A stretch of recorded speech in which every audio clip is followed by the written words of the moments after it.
नमस्कार दोस्तों। और आज की पहली कहानी राजस्थान के 12 जिले की है। ये बात 2025 की है।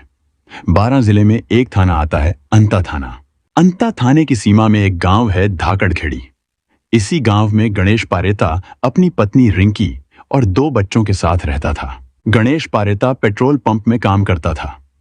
1 जनवरी के रात के कोई 11:30 बजे का वक्त था। इनका घर चीख पुकार के शोर से भर गया। शोर सुनकर गांव के लोग बाहर निकलकर गणेश के घर पहुंचे तो वहां का रक्त रंजित नजारा देखकर उन्होंने अंता थाने को खबर कर दी, जिससे अंता थाना टीआई दिग्विजय सिंह गुर्जर थोड़ी ही देर में मौके पर पहुंच गए। गणेश लापता था, जबकि उसके घर में उसकी पत्नी 30 वर्षीय रिंकी 18-20 साल के एक युवक के साथ खून से लथपथ पड़ी थी, जिनकी गर्दन और शरीर के दूसरे हिस्से पर धारदार हथियार के गहरे घाव थे। पुलिस ने दोनों घायलों को अस्पताल भेजा, जहां उन्हें मृत घोषित कर दिया गया। रिंकी के साथ घायल मिले युवक की पहचान गौरव हाड़ा के रूप में हुई। वह भीमगंज कोटा का रहने वाला था। धाकड़खेड़ी गांव में उसकी रिश्तेदारी थी। पुलिस को जल्द ही समझ आ गया कि मामला सिर्फ हत्या का नहीं, बल्कि अवैध संबंधों और छुपे हुए राज का है। गौरव हाड़ा का गणेश के घर में मौजूद होना और गणेश का लापता होना इस केस को और पेचीदा बना रहा था। गांव वालों से पूछताछ में कोई ठोस सुराग नहीं मिला, लेकिन पुलिस को यह साफ समझ में आ गया था कि इस हत्याकांड की जड़ें किसी गहरे रिश्ते या दुश्मनी से जुड़ी हैं। गणेश के लापता होने से शक उसी पर गहराने लगा था। एसपी राजेश चौधरी के निर्देश पर डीएसपी सोजीलाल ने अंता थाने की टीम को गणेश की तलाश में लगा दिया। एडिशनल मीना के साथ पुलिस टीम ने उसकी मोबाइल लोकेशन ट्रेस करनी शुरू की, लेकिन जल्द ही समझ आ गया कि गणेश जानबूझकर अपनी लोकेशन बदल रहा था। पुलिस के लिए यह साफ हो गया कि गणेश छिपने की कोशिश कर रहा है, जिससे संदेह और मजबूत हो गया। अब सवाल यह था कि क्या वह हत्या का गवाह था या असल में इस वारदात में उसका कोई हाथ था।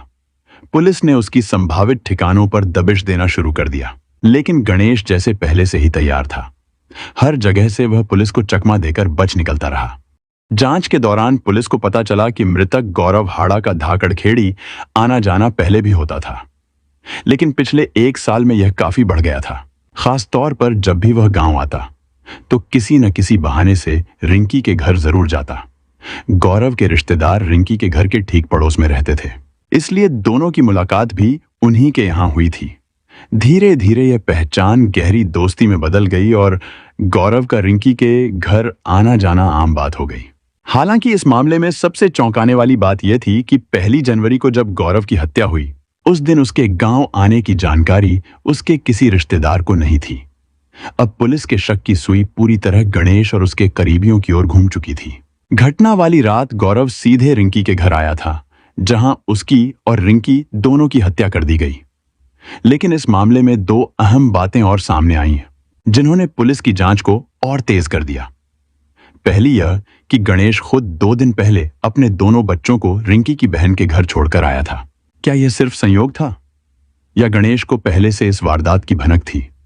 दूसरी अहम बात यह कि हत्या से कुछ समय पहले गणेश के मोबाइल से गौरव के नंबर पर आखिरी कॉल की गई थी। यह कॉल क्यों की गई थी? क्या यह किसी जाल में फंसाने की साजिश थी? इसके अलावा गांव के कुछ लोगों ने पुलिस को बताया कि वारदात के वक्त गणेश के घर से चीख पुकार की आवाज आई थी। जब लोग बाहर निकले तो उन्होंने 2-3 संदिग्ध युवकों को घर के पास खड़ा देखा, जो गांव वालों को देखकर भाग गए। सवाल यह था कि ये लोग कौन थे? क्या वे हत्यारे थे या फिर इस हत्याकांड में कोई और भी शामिल था? गणेश की गिरफ्तारी पुलिस के लिए एक बड़ी सफलता थी। मुखबिर से खबर मिलते ही पुलिस ने पास के गांव में उसके परिवार के सरसों के खेत की घेराबंदी कर उसे पकड़ लिया। हालांकि पूछताछ के दौरान गणेश शुरू में खुद को निर्दोष बताने की कोशिश करता रहा, लेकिन उसके पास एक सवाल का कोई जवाब नहीं था। अगर वह निर्दोष था तो अपनी पत्नी की हत्या के बाद घर जाने के बजाय इधर उधर क्यों छिपता फिर रहा था? जब पुलिस ने उसे सख्ती से पूछताछ की तो आखिरकार गणेश टूट गया और उसने पूरी सच्चाई बयां कर दी। गणेश ने पुलिस को बताया कि उसकी और रिंकी की शादी 12 साल पहले हुई थी। पहली बार उसने रिंकी को एक रिश्तेदार की शादी में देखा था और तभी उसे अपना जीवन साथी बनाने का फैसला कर लिया। दोनों परिवारों में बातचीत हुई और फिर धूमधाम से उनकी शादी हो गई। रिंकी बेहद खूबसूरत थी, उसका यौवन और आकर्षण आसपास के गांवों तक चर्चा का विषय बन चुका था। कई लोग उसकी सुंदरता के दीवाने थे, लेकिन गणेश के लिए वह उसकी दुनिया थी। शादी के बाद वह दिन रात रिंकी के प्यार में डूबा रहता, उसकी हर ख्वाहिश पूरी करता। शादी के शुरुआती दिनों में गणेश रिंकी के प्यार में खोया रहता था, लेकिन आखिर कब तक? एक मध्यम वर्गीय आदमी पूरे दिन घर पर बैठकर पत्नी के साथ तो नहीं रह सकता। कुछ ही महीनों में उसका ध्यान परिवार और रोटी रोजी की भागदौड़ में लग गया। इधर रिंकी भी गांव में घुल मिल गई। उसकी खूबसूरती और हंसमुख अंदाज की चर्चा होने लगी और आस पड़ोस में भी उसकी जान पहचान बढ़ने लगी। इसी दौरान गौरव हाड़ा का गांव में आना जाना बढ़ गया। कोटा में रहने वाला गौरव अक्सर अपने रिश्तेदारों से मिलने धाकड़खेड़ी आता था। किसी न किसी बहाने से उसके आसपास मंडराने लगता। गौरव और रिंकी की मुलाकात उसके रिश्तेदारों के घर हुई थी। बस वहीं से दोनों की बातें शुरू हो गईं। फिर तो जब भी गौरव गांव आता, रिंकी से मिलने का कोई न कोई बहाना निकाल ही लेता। अब यह मुलाकातें आम हो चुकी थीं। असल में रिंकी गौरव से करीब 12 साल बड़ी थी, लेकिन 18 साल के गौरव के लिए यह कोई बड़ी बात नहीं थी। उसे तो बस रिंकी की खूबसूरती ने पागल कर दिया था। रिंकी उसे अच्छी तरह से जानती थी। पड़ोसी के घर में आने जाने के दौरान उसकी गौरव से बातचीत भी होती रहती थी, जिसका फायदा उठाकर एक रोज गौरव ने उसका मोबाइल नंबर मांगा तो रिंकी ने बिना किसी झिझक के उसे अपना नंबर दे दिया। गौरव जैसे ही कोटा पहुंचा, उसके दिमाग में बस रिंकी ही घूम रही थी।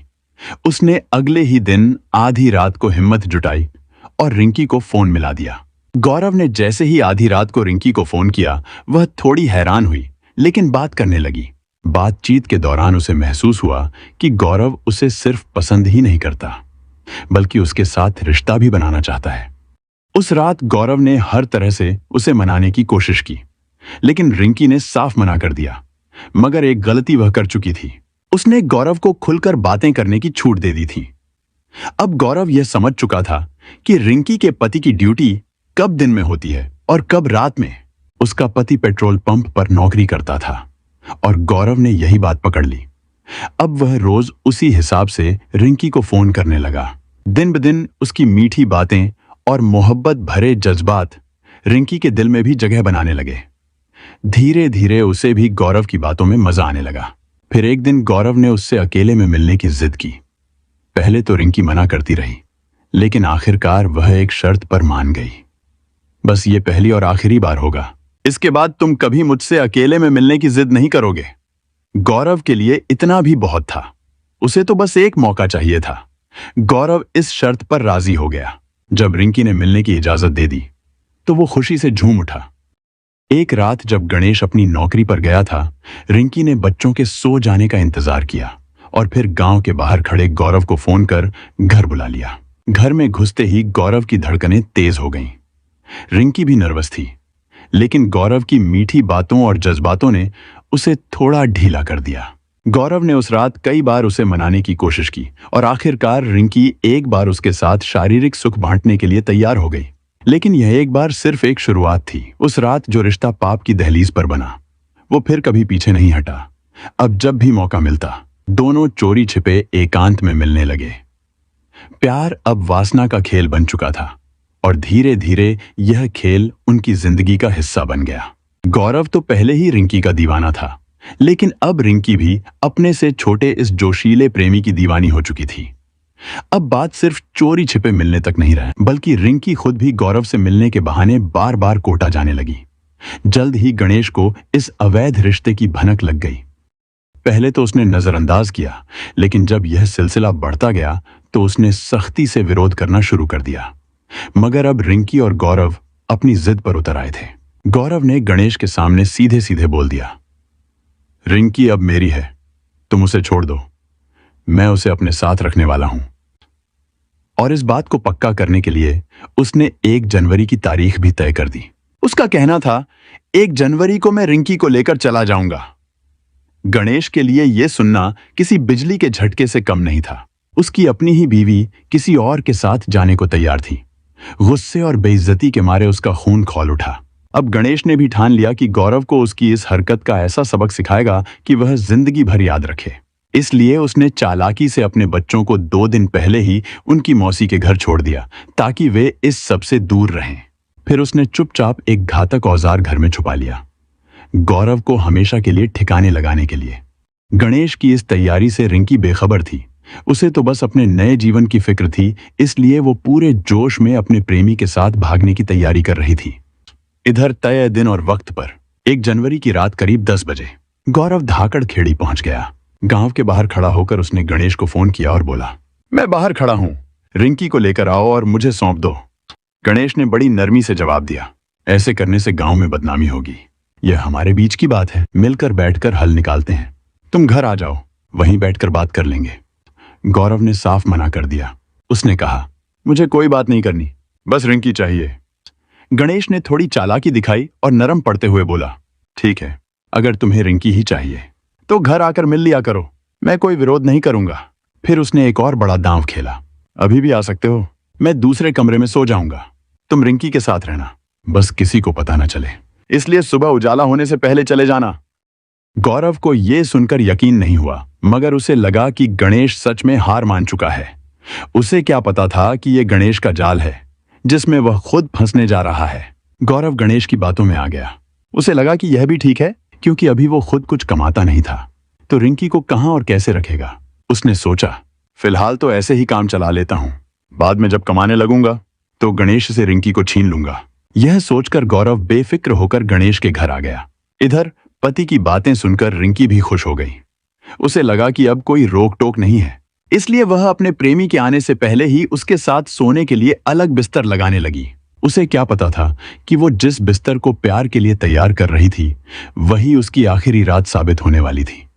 गौरव जैसे ही बेफिक्र होकर घर में दाखिल हुआ, गणेश ने बिना कोई देर किए घास काटने वाले धारदार हथियार से उसके गले पर वार कर दिया।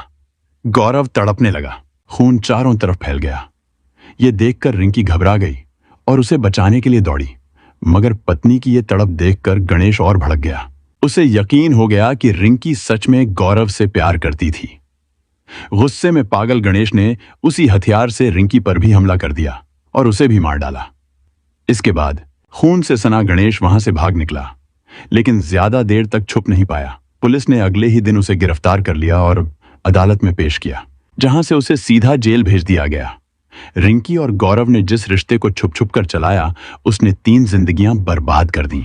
शादीशुदा होकर किसी और के साथ रिश्ता रखना न सिर्फ गलत है, बल्कि इसका अंत भी अक्सर दुखद ही होता है। जब रिश्तों में विश्वास टूटता है और इंसान गलत राह पर चल पड़ता है, तो उसका अंजाम अक्सर दर्दनाक होता है। रिंकी और गौरव का रिश्ता न केवल उनके लिए बल्कि उनके परिवारों के लिए भी तबाही लेकर आया।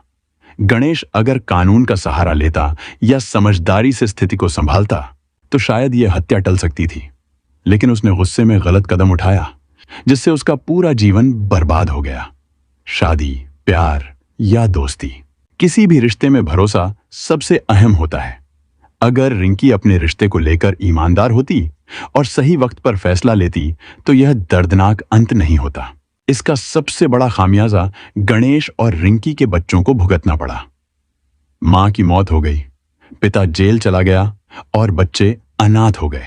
रिश्तों में धोखा और गुस्से में लिए गए फैसले सिर्फ 2 लोगों को ही नहीं बल्कि पूरे परिवार को तबाह कर देते हैं। इस घटना ने साबित कर दिया कि गलत फैसलों की सजा सबसे ज्यादा मासूमों को झेलनी पड़ती है। लालच, धोखा और गलत फैसलों का नतीजा हमेशा विनाशकारी होता है। इसलिए सोच समझकर और सही रास्ते पर चलना ही बेहतर है। हमारा उद्देश्य यह है कि लोग इन घटनाओं से सीखें और गलत रास्तों पर चलने से बचें। यह कहानी एक अहम चेतावनी है जो हमें बताती है कि जीवन में सही फैसले लेना कितना जरूरी है।